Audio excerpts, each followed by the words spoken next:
ऐसी कौन सी परिस्थिति उत्पन्न हुई कि भगवान श्री कृष्ण उन महात्मा विदुर के घर भोजन के लिए उनका आतिथेय स्वीकार कर आए थे। कृपा कर मुझे महात्मा विदुर जी के पावन चरित्र, क्यों उन्होंने धृतराष्ट्र, दुर्योधन आदि के द्वारा पाई शरण को, अपने उस राज्य में जिस निवास को प्राप्त किया था उसका त्याग किया, और किस प्रकार भगवान श्री कृष्ण की भक्ति करते हुए अपने जीवन का यापन किया, इस गाथा को मेरे समक्ष रखें। सुखदेव मुनि ने सुना तो कहने लगे, परीक्षित, तुम्हारा यह प्रश्न बहुत सुंदर है, परंतु यह महात्मा विदुर जी के जीवन के दो पक्षों को रखता है। मैं तुम्हें पहले महात्मा विदुर किस प्रकार भगवान श्री कृष्ण के आतिथेय के सौभाग्य को प्राप्त कर गए उसकी गाथा बताता हूँ। जिस समय धृतराष्ट्र व दुर्योधन इन्होंने पांडवों को लाक्षागृह में भेजकर उन्हें जीते जी ही जलाने का प्रयास किया, और जगत गुरु भगवान श्री कृष्ण की कृपा पाए वो पांडव विदुर जी के द्वारा भिजवाए गए संदेश को जानकर अपने जीवन में रक्षण को प्राप्त हुए, जीवित बच गए। उसके उपरांत भी अनेकों वर्षों तक अनेकों विघ्नों का सामना करते रहे, और अंततः जब धृतराष्ट्र और दुर्योधन से उन्होंने अपने लिए राज्य, अपने स्वामित्व की मांग की, तब दुर्योधन ने अपनी कुमति के कारण उन्हें किसी भी प्रकार से कुछ भी देने से मना कर दिया। अपने मामा शकुनी के कहे अनुसार अनेकों प्रकार के प्रपंच रचता, कभी बाल्यकाल में भीमसेन के प्राण लेने का प्रयास करता रहा, तो बाद में भी अनेकों प्रकार से पांडवों का अनिष्ट करता रहा। इसी क्रम में द्रौपदी की भरी सभा में सबके समक्ष अपमान करने की गाथा को भी सबने देखा। महात्मा विदुर सारे दृश्य को देखकर भी धृतराष्ट्र को राजनीति, विदुर नीति का उपदेश देते आए, परंतु अंततः स्वयं जगत गुरु भगवान श्री कृष्ण ही शांति दूत बनकर हस्तिनापुर पहुंचे हैं। उधर महात्मा विदुर क्योंकि इस अधर्म के ताप को सहन नहीं कर पा रहे थे, इसलिए उन्होंने पहले वही हस्तिनापुर से ही सन्निकट एक वन प्रदेश में अपनी कुटी का निर्माण किया था। वहां धर्म कर्म को करते हुए अपने जीवन का यापन कर रहे थे। एक दिवस हाथों में प्रभु के पूजन के लिए फूलों को एकत्रित करने हेतु एक पात्र और दूसरे हाथ में कलश लेकर सरोवर की ओर बढ़ ही रहे थे कि तभी दो यात्रियों की परस्पर वार्ता कर्णगोचर हुई। एक यात्री दूसरे से कह रहा था, अरे भाई, ये धृतराष्ट्र ने अपने राजप्रसाद को, अपनी संपूर्ण नगरी को किसी नववधू की भांति क्यों सुसज्जित किया है? ऐसा कौन सा विशेष अतिथि है जिसका आगमन इस नगरी में होने वाला है?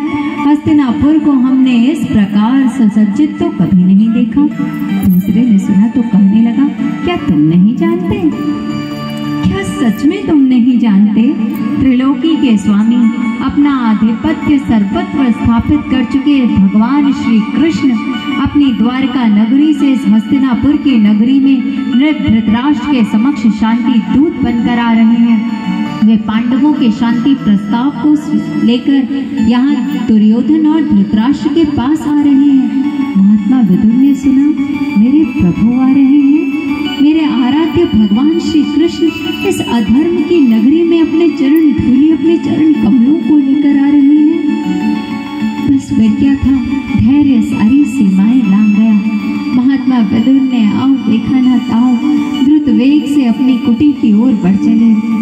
आज मानो किसी हवाई घोड़े पर सवार एक ही पग में संपूर्ण दूरी को तय कर लिया।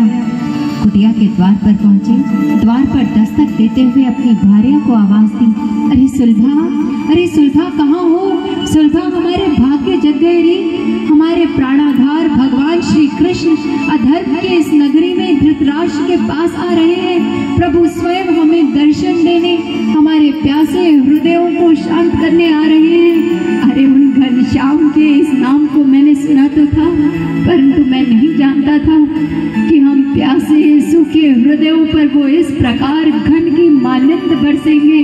सुलभा ने भी सुना, झट आकर त्वरित वेग से द्वार को खोल दिया। कहने लगी, स्वामी, क्या सत्य कह रहे हैं? क्या सत्य वचन है? क्या भगवान श्री कृष्ण स्वयं हमें दर्शन देने, हमें कृतार्थ करने आ रहे हैं? महात्मा विदुर कहने लगे, हाँ सुल्फा, हाँ, स्वयं भगवान श्री कृष्ण इस भूमि पर आ रहे हैं। कहते हैं नदी सागर की ओर बढ़ती है, पर आज तो मानो सागर ही नदी को स्वयं में समाहित करने के लिए अपनी सारी सीमाएं लांघ कर आ रहा है, क्योंकि ये संसार का सागर नहीं, ये तो त्रिलोकी के नाथ असीम दया करुणा के सागर, करुणा निधान है। सुल्फा ने सुना तो कहने लगी, तो फिर स्वामी देरी क्यों? शीघ्र अतिशीघ्र चलिए, कहीं ऐसा ना हो कि ये सुंदर अवसर हमारे हाथों से निकल जाए। महात्मा विदुर ने कहा, हाँ सुल्फा, सत्य ही कहती हो। यहाँ से राजप्रासाद तक जाने के लिए बहुत अधिक दूरी को तय करना पड़ेगा। चलो अभी के अभी हम उस दूरी को तय करने हेतु इस यात्रा पर बढ़ चलते हैं। और महात्मा विदुरानी सुल्फा के साथ धृतराष्ट्र के राजप्रासाद उस शाही मार्ग की ओर बढ़ चले। मार्ग के पास पहुंचकर देखा, मार्ग के दोनों ओर आज अपार जनसमूह एकत्रित है। सभी के नयन कटोरे मानो आज प्रभु के दर्शनों को स्वयं में समाहित करने के लिए आतुर हैं। इधर सुल्फा कहने लगी, प्रभु अब और देरी मत कीजिए, प्रभु शीघ्र आइए। कब से ये प्राण आपके दर्शनों के लिए ही मानो प्रतीक्षारत हैं। मैंने तो कभी कल्पना भी नहीं की थी प्रभु कि इस प्रकार सहजता से, सुलभता से इस सुल्फा को आपके दर्शन हो जाएंगे। प्रभु अब जल्दी से आकर इन प्यासी आंखों को, इन नयनों को अपने सुंदर दर्शनों का आनंद प्रदान कर दीजिए प्रभु। और इधर जितनी अधीरता और आतुरता सुल्फा को है, उससे कहीं आतुर और व्यग्र मानो हमारे प्रभु भी हैं। दारुक से कहने लगे, दारुक शीघ्र चलो, तीव्र वेग से अश्वों को, इनकी वल्गा को धृतराष्ट्र के राजप्रासाद की ओर ले चलो। दारुक ने सुना, रथ को और तेजी से हाँकने लगे, रास को और बढ़ाते हुए आज द्रुत वेग से वे भी उस शाही मार्ग की ओर बढ़ चले। और जैसे ही आज हस्तिनापुर के निवासियों ने पीताम्बरधारी कौस्तुभ मणि, सुंदर केसरी माल, गले में वैजंती माला को धारण किए, सिर पर मयूर पिच्छ है, मुख पर वही त्रिभुवन मोहिनी मुस्कान है, और अपने नयनों से मानो सब पर प्रेम और स्नेह की, करुणा की वर्षा करते हुए द्वारकाधीश भगवान श्री कृष्ण का रथ उन सबको अपने उस दिव्य रथ, अपनी शरणागति में सवार होने के लिए आह्वान करता हुआ बढ़ा चला आ रहा है। आज हस्तिनापुर की वो नगरी एक ही जय घोष से गूंज उठी, बोलिए द्वारकाधीश भगवान श्री कृष्ण की, जगदीश्वर श्री कृष्ण की जय, श्री कृष्ण जय, श्री जय जय श्री कृष्ण जय जय श्री कृष्ण। और इस प्रकार भगवान श्री कृष्ण का रथ द्वारका नगरी के निवासियों को जिस प्रकार आज तक अपनी कृपा की, अपने प्रसाद की वृष्टि करता आया है, आज हस्तिनापुर नगरी के निवासियों पर भी उसी दया, उसी वर्षा को बरसा रहा है। विदुरानी सुल्फा और महात्मा विदुर भी उस अपार जनसमूह में खड़े प्रभु की उस कृपा को अपने हृदय, अपने मन, अपने तन, अपनी आत्मा में सहेजते समेटते जा रहे हैं। सुल्फा के नयन छलक उठे। किसी ने सच ही कहा है, प्रेम संभाले ना संभले, जाघट परगट होए, मुख से कछु ना कहे, नयन देत हैं रोए, नयन देत हैं रोए। आज सुल्फा के नयनों से भी प्रभु को देखकर अश्रुओं की वर्षा होने लगी, और उन अश्रुओं की वर्षा के साथ सुल्फा ने प्रभु के चरणों में प्रार्थना रखी, प्रभु आज आपके सुंदर दर्शन और कृपा को पाकर मेरा ये मन बहुत लोभी हो गया है। प्रभु ये आपको अपने घर में भोजन कराना चाहता है। धृतराष्ट्र की तरह मेरे पास शाही 56 भोग तो नहीं है, परंतु फिर भी अपनी उस टूटी फूटी कुटिया में आपके चरणों की धूलि को प्राप्त करना चाहती हूँ। प्रभु बोलिए प्रभु, क्या मेरा आतिथ्य स्वीकार करेंगे ना? परंतु सुल्फा के नयनों से बहते हुए अश्रुओं ने उसे देखने और जानने ही नहीं दिया कि प्रभु ने स्वीकृति दी या उसके निवेदन को अस्वीकृत कर दिया, और प्रभु का रथ आगे की ओर बढ़ गया। जब धृतराष्ट्र के राजप्रासाद में जाकर भगवान श्री कृष्ण ने शांति प्रस्ताव को रखा, लेकिन दुर्योधन की हठ धर्मिता, उसकी दुर्बुद्धि के कारण उपजी उसकी कुमति ने भगवान श्री कृष्ण के शांति प्रस्ताव को ठुकरा दिया। दुर्योधन ने 5 गांवों को क्या, सुई की नोक के बराबर भूमि देने से भी मना कर दिया।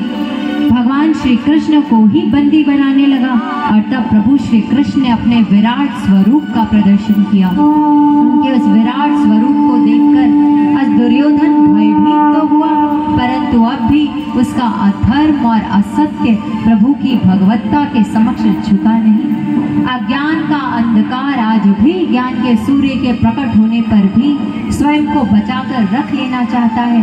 अरे यदि सूर्य आकाश में उदित हो गया हो, लेकिन कोई व्यक्ति अपने घर की खिड़की दरवाजों को ही बंद कर ले, कपाट ही बंद कर ले, तो फिर सूर्य की किरणें किस प्रकार गृह के भीतर प्रवेश कर पाएगी? क्या उसे घर के भीतर बैठे दिन में भी रात्रि के मानिंद ही अनुभव नहीं होगा?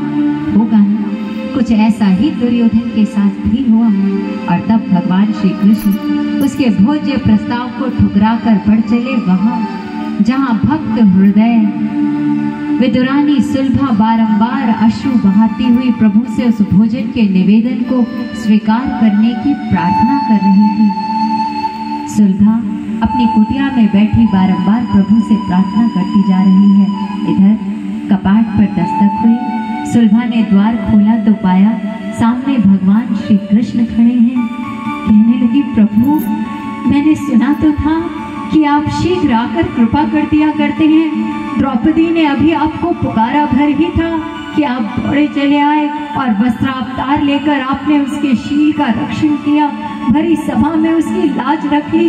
गज ने अभी आपका आधा नाम ही पुकारा था कि आप अपने उस वाहन पर सवार होकर, गरुड़ पर सवार होकर दौड़े चले आए। और सिर्फ गज ही नहीं, प्रभु उसे पकड़ने वाले ग्राहक की भी रक्षा, उसका भी उद्धार किया।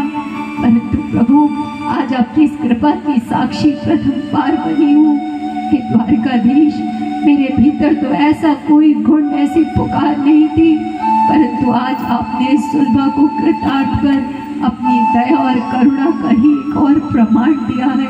और सुलभा आज मानो अपने नैनों के जल से ही प्रभु के चरणों का प्रक्षालन करने लगी है।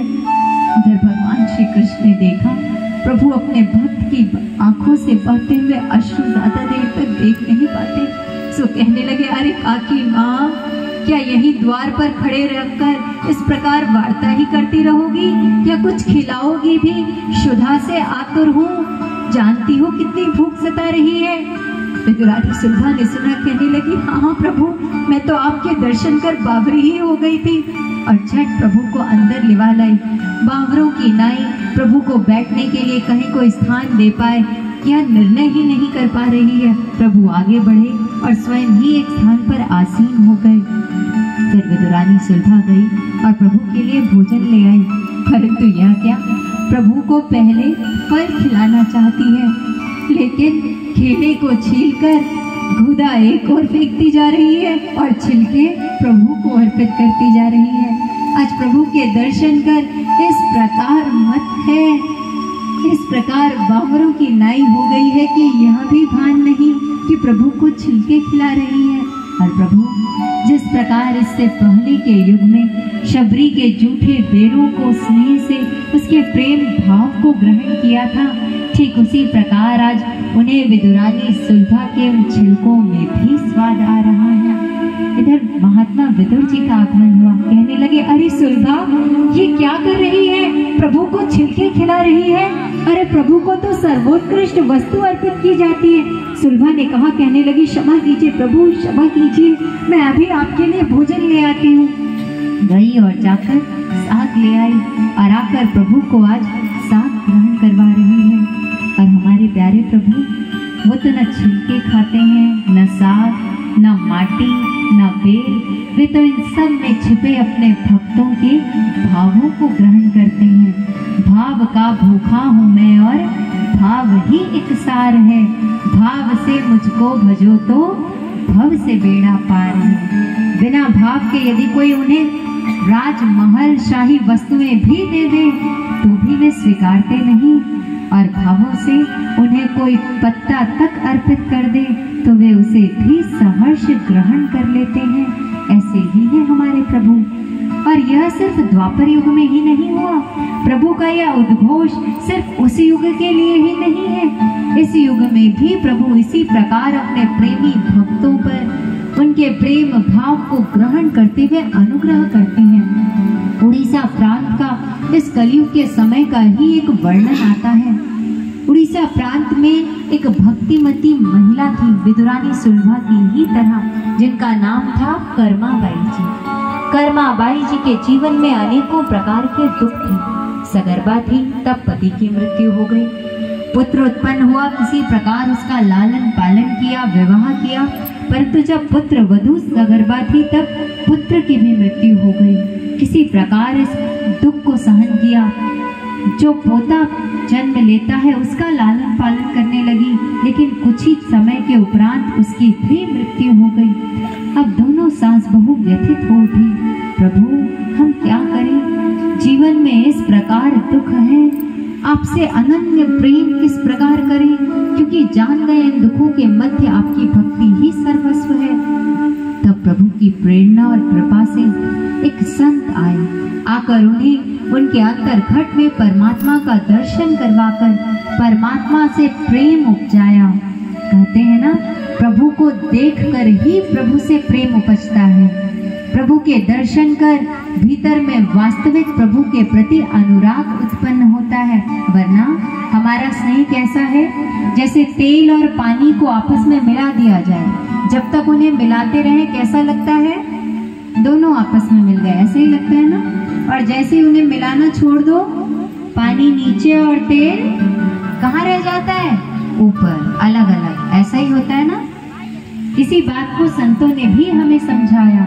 राजा परीक्षित सुखदेव मुनि के समक्ष हम काल के अधीन हुए जीवों की ही तरह, जिन्हें इन 7 दिवसों में ही किसी न किसी दिवस मृत्यु या काल अपने गत दिवस की स्थायिका में, इन्हीं तथ्यों को वैज्ञानिक व शास्त्र सम्मत तरीके से जाना और यह समझा कि इस मानव देह के भीतर ही उस परमात्मा का निवास है व उनका दर्शन भी किया जाता है।